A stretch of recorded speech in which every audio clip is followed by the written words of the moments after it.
Al acercarnos al final de la tercera semana de la guerra en Irán, es cada vez más claro que podríamos quedarnos aquí mucho tiempo. A pesar de las repetidas afirmaciones de que el poder militar de Irán ha sido completamente destruido y las expectativas de que el régimen se rendirá, el régimen sigue. El estrecho de Hormuz sigue cerrado y no hay señales de que la guerra termine pronto. Según The Economist, aunque el presidente Donald Trump dice que ha destruido el 100% de la capacidad militar de Irán, el 0% restante sigue causando caos en la economía mundial. Y mientras la guerra se prolongue, es más probable que las escaladas que hemos visto hasta ahora parezcan leves en comparación con lo que viene, con efectos no solo en Medio Oriente, sino en cada economía del mundo. Informamos, según The Washington Post, que el precio del petróleo subió un 23.6%. Y si eso ya parece grave, solo hay que ver a Australia, Laos o Nigeria, donde los precios aumentaron un 32, 33 y 40% respectivamente. Y no se trata solo del aumento en el precio de la gasolina. Ya hemos llegado a la etapa de la guerra en la que los países están racionando activamente el combustible y haciendo todo lo posible para reducir el consumo. En Tailandia, el gobierno pidió al público que reduzca el uso del aire acondicionado para ahorrar energía. Mientras tanto, en Sri Lanka, Pakistán y Filipinas, se tomó la medida poco común de trasladar a algunos trabajadores a una semana laboral de 4 días. Si esto bastará para evitar los peores efectos de la posible caída económica, sigue siendo incierto, especialmente porque ahora todos los involucrados en la guerra parecen centrarse en la infraestructura petrolera. Pero antes de empezar, si eres nuevo en nuestro canal, suscríbete para que siempre estés al tanto de este tipo de videos. Incendios por todas partes. En el episodio anterior, hablamos sobre el ataque de Israel a South Pars, el mayor depósito de gas natural del mundo, y la represalia de Irán atacando la ciudad industrial de Ras Laffan en Qatar, la instalación de gas natural licuado que maneja la parte del depósito compartido por ambos países. En ese episodio, explicamos que las acciones ya no tienen límites y que la situación solo va a empeorar. Solo no sabemos qué tan grave se pondrá. Cuando la situación se calmó y Qatar tuvo la oportunidad de evaluar los daños, resultó que la situación era grave. Sardi, director general de Qatar Energy, le dijo a Reuters que el ataque en Ras Laffan detuvo aproximadamente el 17% de la capacidad total de exportación de GNL de Qatar, lo que equivale a alrededor del 3.5% del suministro mundial. 2 de los 40 trenes de GNL del país y una de sus 2 instalaciones de conversión de gas a líquido resultaron dañados, lo que provocó un retraso en la producción de aproximadamente 12.88 millones de toneladas al año. Según Sardi, las reparaciones tomarán de 3 a 5 años, y Qatar Energy podría tener que declarar fuerza mayor en los contratos a largo plazo para el suministro a China, Corea del Sur, Italia y Bélgica. La fuerza mayor es una disposición legal que permite a una empresa suspender o cancelar temporalmente las obligaciones contractuales debido a circunstancias imprevistas fuera de su control, como la guerra. Añadió que reconstruir la instalación dañada costará unos $26.000 millones. El verdadero problema no es el dinero. No existe un reemplazo rápido para esa capacidad perdida. Christy Kramer, líder de estrategia y desarrollo de mercado de GNL, en la firma consultora Wood Mackenzie, para la industria de GNL, dijo que el mercado global ya se había preparado para un retraso temporal debido al conflicto, y que un reinicio controlado devolvería el suministro a los niveles previos al conflicto para mediados de 2026. Sin embargo, los últimos acontecimientos indican que esto ya no será posible. Según Daniel Tolman, director en la consultora, aunque el suministro vuelva a niveles de 2025, el mercado seguirá enfrentando problemas por menor demanda en Asia, menos almacenamiento en Europa y el alza de precios del gas y GNL. Además, cada mes adicional de retraso elimina aproximadamente entre el 1 y el 1.5% de la disponibilidad anual global de GNL. Debido al gran daño causado por los ataques, debemos notar que Irán logró todo esto usando menos de 10 misiles balísticos colocados en 2 barcazas pequeñas. Es un uso pequeño de fuerza para un país con gran arsenal de misiles. Si Irán logró esto una vez con pocas armas y evadiendo defensas aéreas, puede repetirlo en Ras Laffan u otra infraestructura energética del Golfo, y la capacidad para detener esto sigue disminuyendo cada día. En una entrevista reciente con CNBC, Ryan Mattal, director general de Amen Persia, dijo que las reservas de interceptores en Europa, Estados Unidos y Medio Oriente ya se han agotado o están a punto de agotarse. Si la guerra sigue un mes más, casi no quedarán interceptores. Alavi parece entender esto cuando dijo a Reuters: Israel, Estados Unidos o cualquier otro en instalaciones de petróleo y gas. Pero en medio de la guerra, mientras cada lado busca el golpe ganador, su declaración tiene poco efecto. Arabia Saudita confirmó el jueves que Irán también atacó el puerto de Yanbu en el Mar Rojo, además de Ras Laffan. Yanbu es actualmente la única salida de exportación de crudo del país. Según fuentes de Medio Oriente, los daños fueron mínimos. Reuters reportó que la carga de petróleo en el puerto se reanudó horas después del ataque. Pero hay otra manera de ver la situación con menos optimismo. Para atacar Yanbu, un dron iraní debería cruzar Arabia Saudita desde el Golfo Pérsico hasta el Mar Rojo. Mientras el dron volaba a Yanbu, las defensas aéreas no lo derribaron ni está claro si lo detectaron. Irán también atacó directamente a Israel. El complejo de refinería Basan en el puerto norte de Haifa fue impactado por un misil balístico el jueves. Basan es la instalación de refinación de petróleo más grande del país y una de las partes más importantes de la infraestructura energética de Israel. Según Turkey Today, en 2024, la instalación suministró el 65% del diésel para transporte de Israel, el 59% de la gasolina y el 52% del queroseno. En la región norte se cortó la electricidad temporalmente. Luego volvió. No hubo muertes, pero 4 personas resultaron heridas. Eli Cohen, ministro de Energía de Israel, informó que el daño a la red eléctrica fue localizado y leve. Irán ya ha atacado Basan antes. En la guerra de 12 días en junio de 2025, un misil iraní impactó el mismo complejo, matando a 3 empleados y provocando un cierre que duró varias semanas. La operación completa solo se restableció meses después. El hecho de que Irán haya vuelto a atacar la instalación en otra guerra demuestra la capacidad de Irán para causar daño y plantea preguntas difíciles sobre por qué la instalación que produce la mitad del suministro de combustible de Israel no fue mejor protegida después del primer ataque. Esto puede deberse al problema ya mencionado, que se agotaron las reservas de interceptores y quedan pocas baterías disponibles.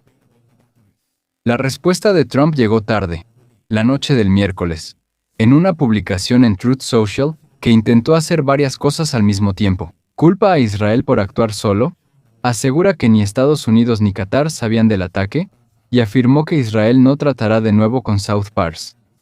Además, advirtió a Irán que si ataca la infraestructura energética de Qatar, Estados Unidos destruirá todo el campo de gas South Pars. Parte de la declaración del presidente fue inmediatamente contradicha por Axios, que informó que Washington estaba al tanto de los ataques pero no estuvo involucrado. El Wall Street Journal reportó que Trump aprobó el plan de Israel para atacar el campo de gas. ¿Por qué hay contradicción? Puede ser porque el impacto de la represalia de Irán en Qatar fue más fuerte de lo que Washington esperaba. Tras el ataque a Ras Laffan y la salida del 3.5% del GNL global, Trump tuvo que desvincularse del hecho. Decir que no sabían nada permite a la Casa Blanca protegerse de reacciones negativas nacionales e internacionales por el alza en los precios del petróleo. Debemos hablar de la amenaza, ya que aunque suene bien en los medios, implica riesgos. South Pars aporta el 8% del gas doméstico en Irán, usado en calefacción, cocina y generación eléctrica para millones. Destruir esto causaría una crisis humanitaria en Irán difícil de controlar o ignorar internacionalmente. Y es claro que Irán no aceptará un ataque así en silencio. El ministro Abbas Araghchi dijo en X que Irán solo usó una parte de su capacidad en la respuesta al ataque israelí. La palabra fracción está en mayúsculas porque los iraníes parecen imitar el estilo de Trump. Araghchi afirmó que Irán se contuvo esta semana solo por respeto a la posible desescalada. Agregó que Irán no se detendrá si atacan de nuevo su infraestructura. Si la amenaza es real y considerando el historial de Irán en las últimas 3 semanas, debería tomarse en serio que un ataque de Estados Unidos, en South Pars, probablemente provocaría una respuesta mayor contra la infraestructura energética del Golfo. En el ataque más reciente de Irán a Ras Laffan, se destruyó el 3.12% de la producción mundial de GNL. Si se usa toda la fuerza contra la instalación, podría perderse una quinta parte del suministro global de GNL. Hace solo unos días, esa declaración parecía una hipérbole. Pero ahora el mundo conoce la verdad. Cuando los misiles balísticos iraníes cayeron en esa instalación, los interceptores de defensa aérea tardaron en responder. Una escalada así sería muy peligrosa para los mercados petroleros mundiales.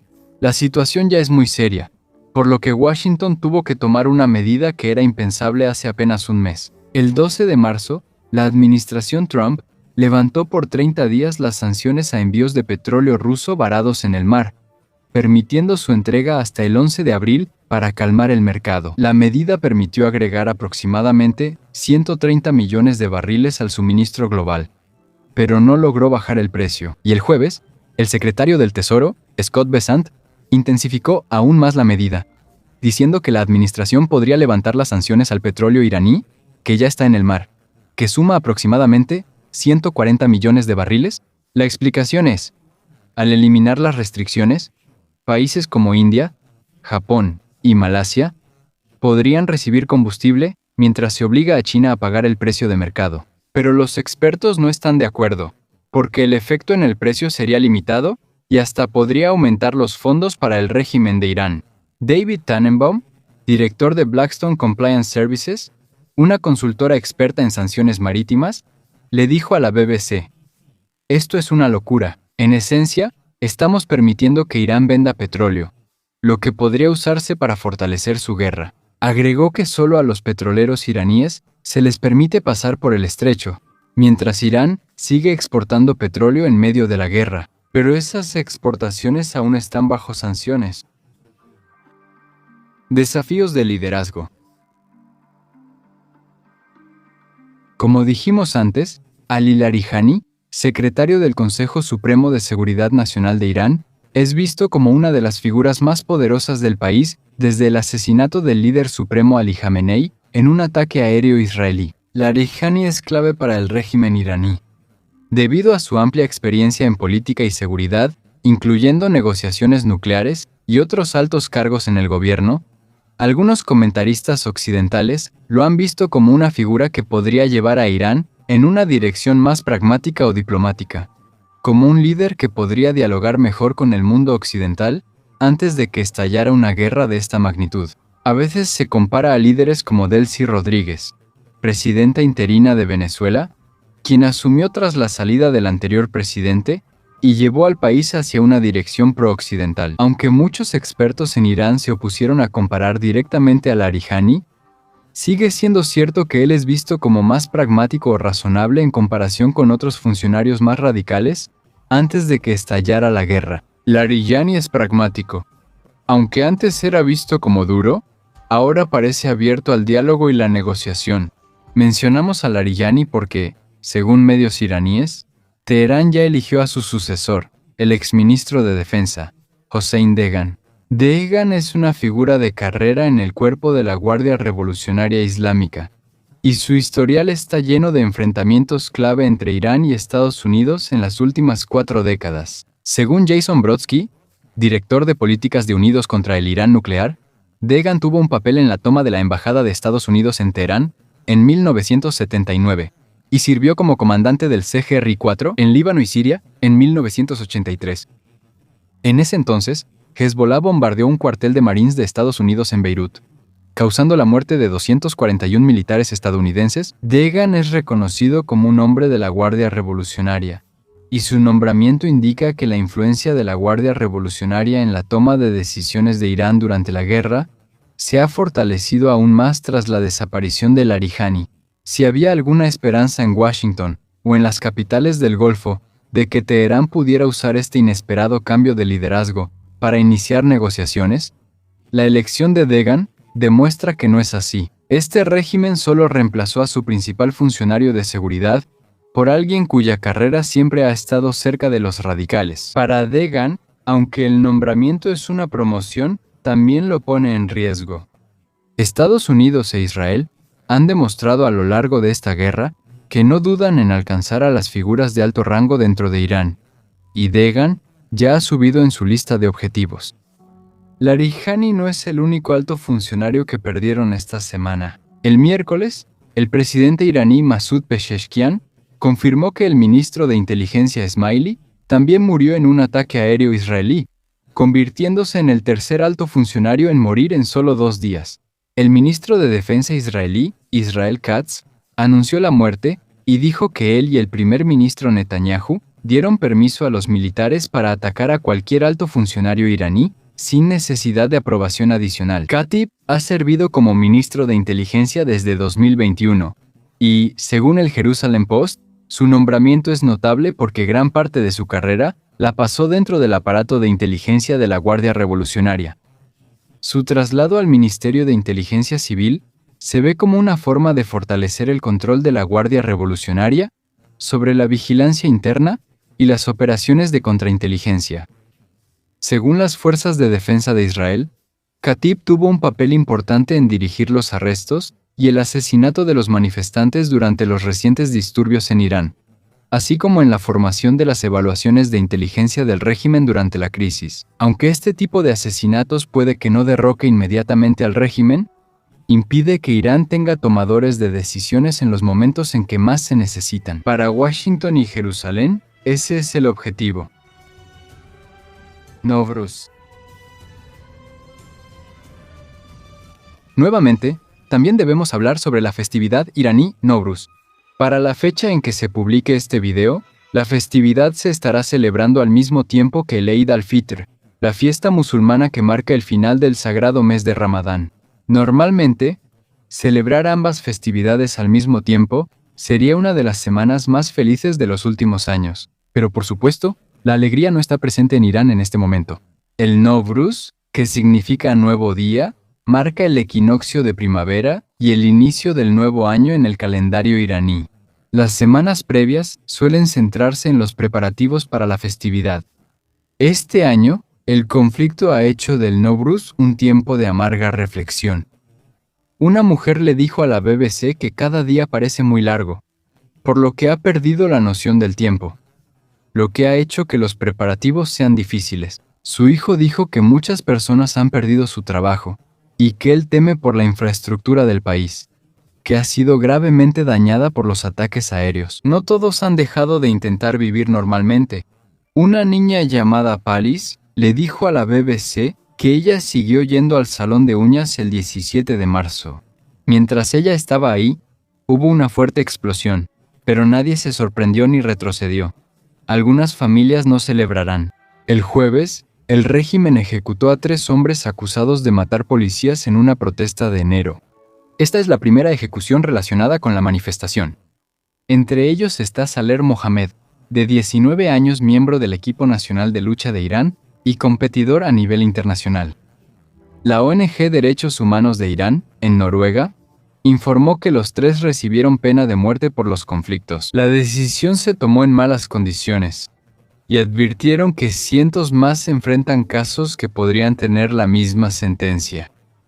Tampoco debemos olvidar a las familias de quienes murieron en los ataques aéreos, los padres de las niñas que murieron cuando un misil Tomahawk estadounidense impactó en una escuela cerca de la base naval en Manabí. Las familias de más de 1.300 civiles que, según el grupo Activistas de Derechos Humanos en Irán, con sede en Estados Unidos, han muerto desde que comenzó la guerra. Para ellos, el Nowruz no será una celebración de un nuevo comienzo.